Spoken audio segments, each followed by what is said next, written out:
My daughter-in-law looked me dead in the eye and said her entire family would be spending Christmas here at my house, all 30 of them. I just smiled, took a sip of my coffee, and told her that was absolutely perfect.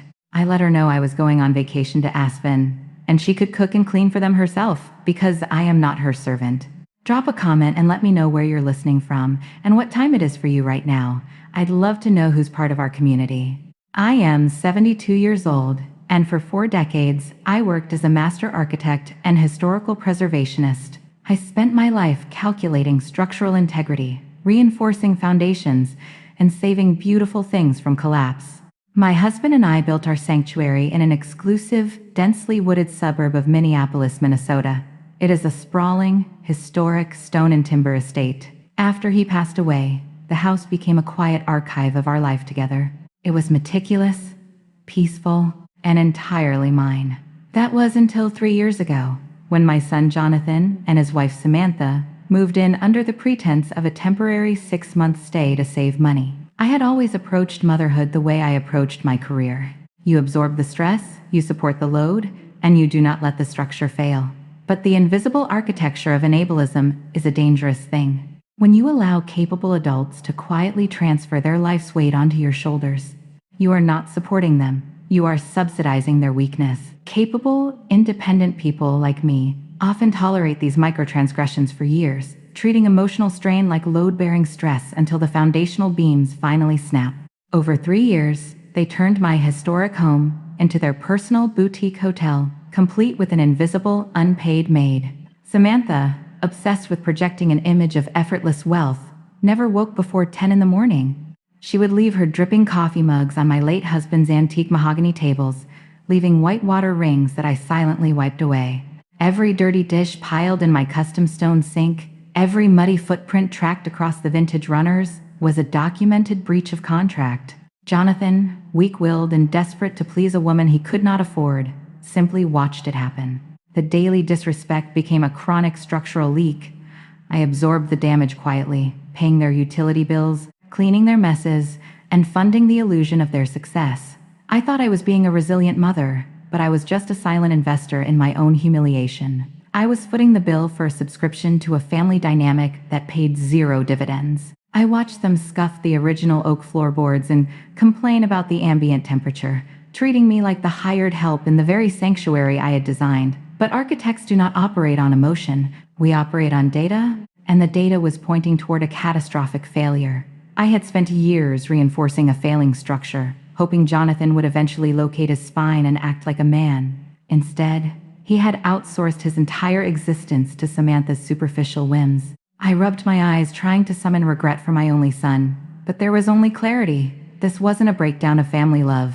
It was a balance sheet running in the red. They mistook my silence for absolute submission, failing to realize that a master builder knows exactly when a foundation is entirely beyond repair. The tension calcified permanently on a freezing Tuesday afternoon. Jonathan rolled up my gravel driveway in a $150,000 luxury European sports car. He stepped out with an arrogant swagger, tossing the keys in his hand while Samantha squealed from the front porch, snapping photos for her social media feed. They paraded the vehicle as if they had conquered the world. I knew Jonathan's middle management salary barely covered their luxury grocery habits. The math did not align. 2 days later, I walked into my private study, opened my heavy steel safe, and pulled out the latest bank statement for the joint renovation and emergency fund I had opened with Jonathan a decade ago. It was an account seeded with $60,000, meant strictly for medical crises or critical structural home repairs. I unfolded the crisp paper. The balance read exactly 0. He had completely drained the account to cover the massive down payment and exorbitant financing costs for that ridiculous vehicle. I did not scream. I did not storm into the hallway and demand the keys. Anger wasn't loud this time. It was clinical. I carefully folded the bank statement, placed it back into the safe, and locked the heavy metal door. Standing in the quiet stillness of my office, my perspective shifted permanently. Jonathan was no longer a son to guide or protect. He was a critical structural liability, a parasite draining the lifeblood of my estate. It is fascinating how the illusion of ownership works in parasitic dynamics. Modern entitlement allows people like Samantha to mistake temporary accommodation for permanent inheritance. Because she slept under my historic roof, she honestly believed my assets were a natural extension of her own personal brand. She was an individual whose entire identity was dependent on external validation and aesthetic staging. She used my estate as a free backdrop to project an image of immense wealth to her online followers, casually spending my money to fund the illusion. She honestly believed that physical presence equated to legal and moral ownership. They were not family members falling on hard times. They were entitled squatters operating on the delusion that my life's work was their rightful property to manage. I watched them through the bay window as Jonathan polished the hood of the stolen vehicle, Samantha directing him for the perfect camera angle. They were entirely disconnected from reality. This was not revenge taking root in my chest. It was strict accounting. When an investment fails so spectacularly, a smart investor liquidates the asset. Jonathan had liquidated my trust. I would liquidate his comfort. I had audited their presence in my life and found them completely bankrupt of morality and respect. The emotional ledger was closed. They had triggered a massive default, and I was going to collect every single debt. I would not argue or plead or ask for my stolen money back. I would simply remove the ground they were so proudly standing on. I watched the snow begin to fall outside, calculating the exact trajectory of their impending collapse. The peak of their absolute audacity arrived during a random Tuesday night. Samantha had decided to host an impromptu dinner party for her superficial friends. They treated me like hired help, demanding I fetch wine from the cellar. The next morning, I found a massive red wine stain soaking into my treasured Persian rug in the grand salon. I cleaned it in silence. That evening, I sat at my dining table, eating a warm roasted chicken I had prepared myself. The contrast between the warm meal and the cold atmosphere was palpable. Samantha marched into the room, slapped a thick stack of heavy cardstock on the polished mahogany table, and slid it directly toward my plate. It was a sprawling, multi-page luxury shopping manifesto. She was demanding thousands of dollars in prime cuts of meat, imported truffles, and vintage champagne to feed 30 of her visiting relatives for a massive holiday invasion. I stared at the itemized list of pure greed. Then, looking down at her perfectly manicured nails, she casually announced the logistics. Her parents required privacy and luxury, so she demanded I vacate my master suite, the sacred marital sanctuary I had shared with my late husband for 40 years. I was ordered to sleep in the unfinished, drafty basement, on a dilapidated pull-out couch with a broken metal spring. I did not blink. I turned my gaze slowly to Jonathan, my only child. I gave him one final opportunity to locate his backbone, to protect his mother's dignity and the memory of the father who built this house. I watched him physically shrink into his chair. He refused to meet my eyes, staring intensely at a roasted carrot on his plate. "Just let them have the room, Mom," he whispered weakly. "It's only for a week. We should all pitch in." The phrase tasted like ash in my mouth. They were not asking me to pitch in. They were ordering me to finance a luxury banquet and accept banishment in my own home. In that exact fraction of a second, the very last thread of maternal obligation I felt toward my son completely dissolved into nothing. I looked at the top of his bowed head and felt absolutely zero emotional connection. He was not a son. He was a bad debt being written off. I didn't cry. I didn't ask why he was doing this to me. I simply looked back at Samantha, whose face was glowing with the smug satisfaction of a conqueror who had just claimed the castle. They weren't shocked by what they'd done. They were entirely oblivious to the consequences. I let a slow, compliant smile spread across my face. I nodded my head smoothly. "You make a very practical point, Samantha," I said, keeping my tone incredibly gentle and accommodating. "Logistically speaking, it makes perfect sense. I will take care of the shopping list, and I will pack my personal belongings so the master suite is spotless for your parents' arrival." Samantha let out a dramatic sigh of relief, completely unaware that my compliance was the final nail in their coffin.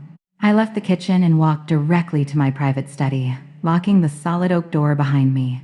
I did not waste a single second on grief.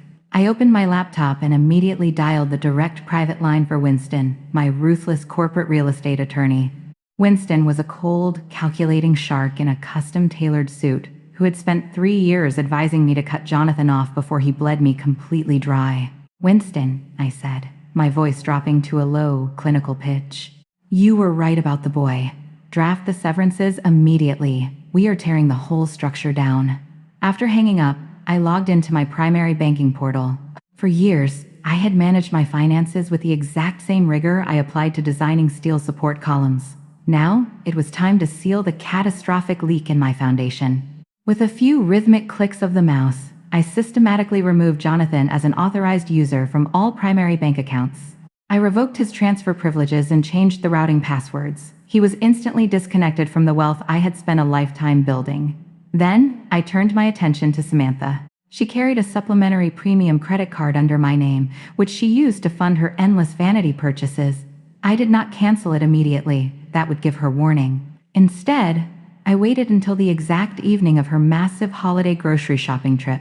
I logged into my banking application, waited for her to be at the checkout, and manually locked the card. The trap was armed.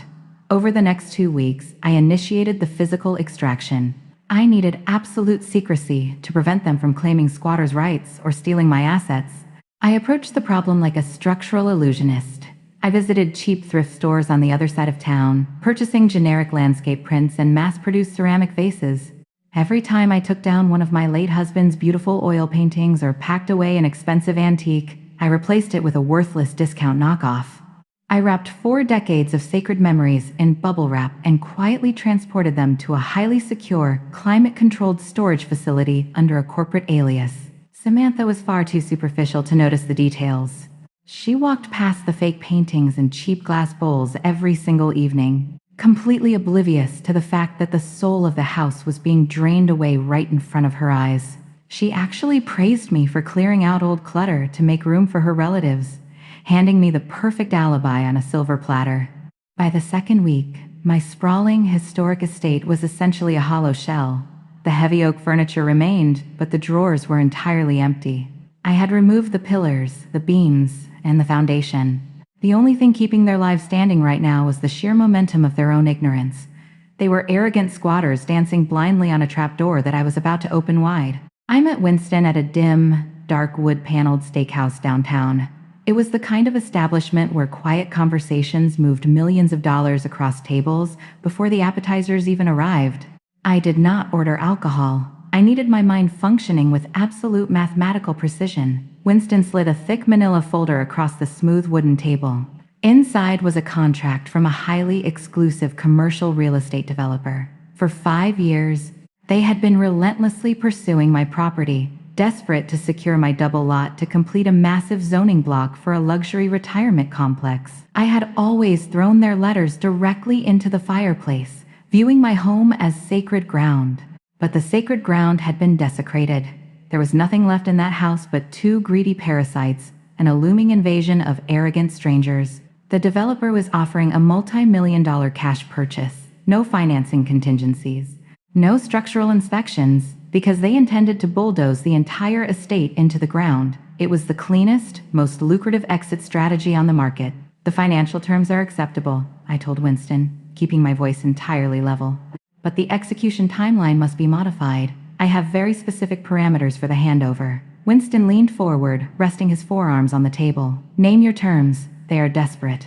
I need the final closing date scheduled for the morning of December 23rd, I instructed.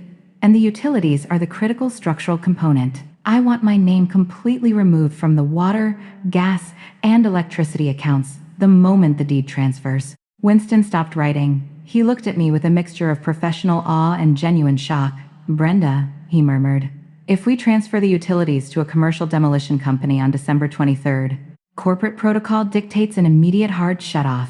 They will terminate the gas and power to prevent liability before the bulldozers arrive. You will subject the occupants to an absolute freeze right in the middle of a Minnesota winter. I didn't blink. I didn't hesitate. I picked up the heavy silver pen resting beside the contract. I am well aware of corporate demolition protocols, Winston, I replied, my voice completely devoid of sympathy. Because the property transfers as a commercial demolition site, residential winter protections no longer apply. I am simply removing my financial support. If they wish to host 30 people for a luxury holiday, they are more than welcome to figure out how to keep them warm. I will not be there. By transferring the utility accounts to a faceless corporation, I was completely removing myself from the equation. When the heat inevitably died, Samantha and Jonathan would have zero legal recourse to restore it. They would be trapped in a freezing, dark house with 30 furious relatives. I placed the pen to the heavy paper and signed my name with firm, deliberate strokes. With every signature, I severed another tie to the toxic life I had been tolerating. The deal was done. The legal charges were planted. The morning of my departure arrived with a biting winter chill. I stood in the marble foyer, gripping the handle of my vintage leather suitcase. Samantha and Jonathan were bickering over the placement of artificial pine garlands, completely absorbed in their shallow world. When Samantha finally noticed my luggage, she demanded to know why I wasn't at the butcher securing her prime rib roasts. I simply smiled, a cold, polished expression of finality, and informed her I was going on a luxury vacation to Aspen. I told her she could cook and clean for her 30 guests herself because I was not her servant, and she should enjoy the warmth while it lasts, because I had just sold the entire estate.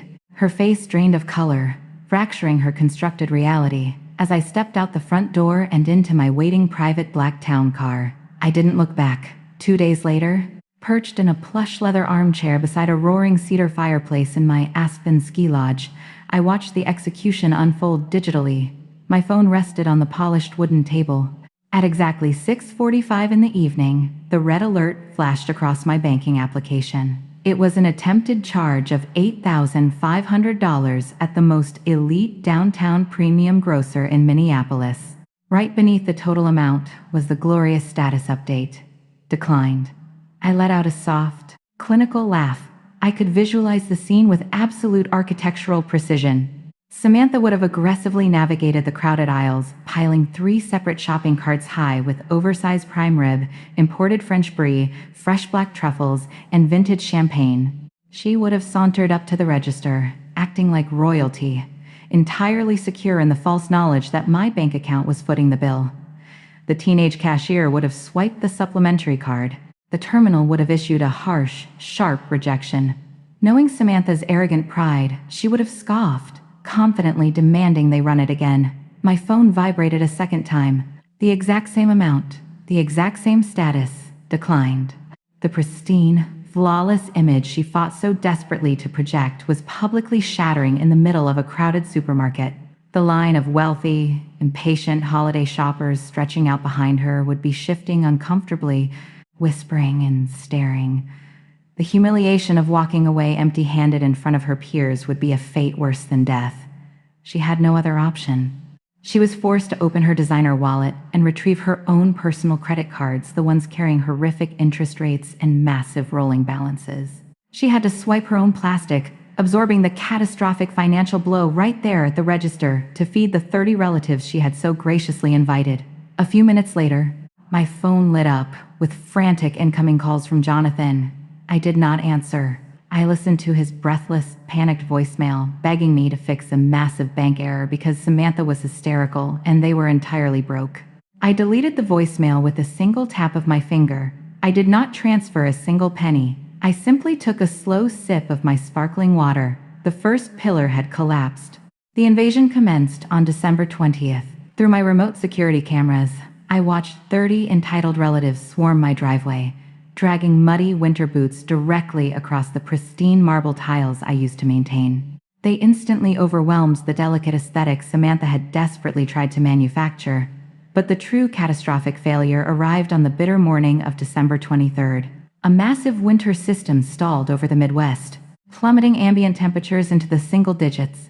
At exactly 8 o'clock, the automated smart grid executed my final order to terminate all utilities. The massive forced air heating units powered down, and the electricity faded.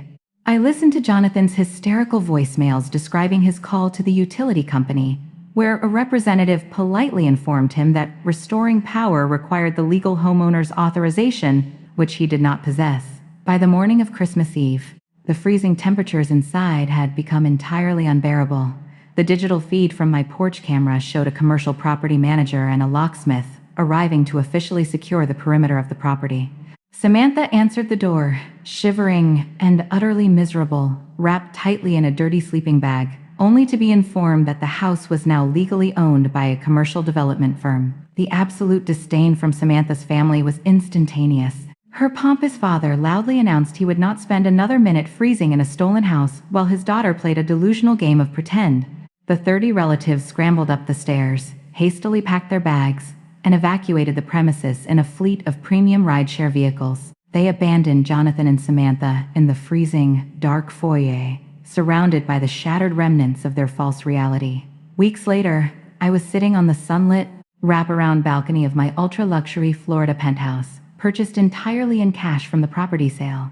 The warm tropical breeze carried the scent of salt and blooming hibiscus. My phone rang once. It was Jonathan, calling from a flea-ridden roadside motel.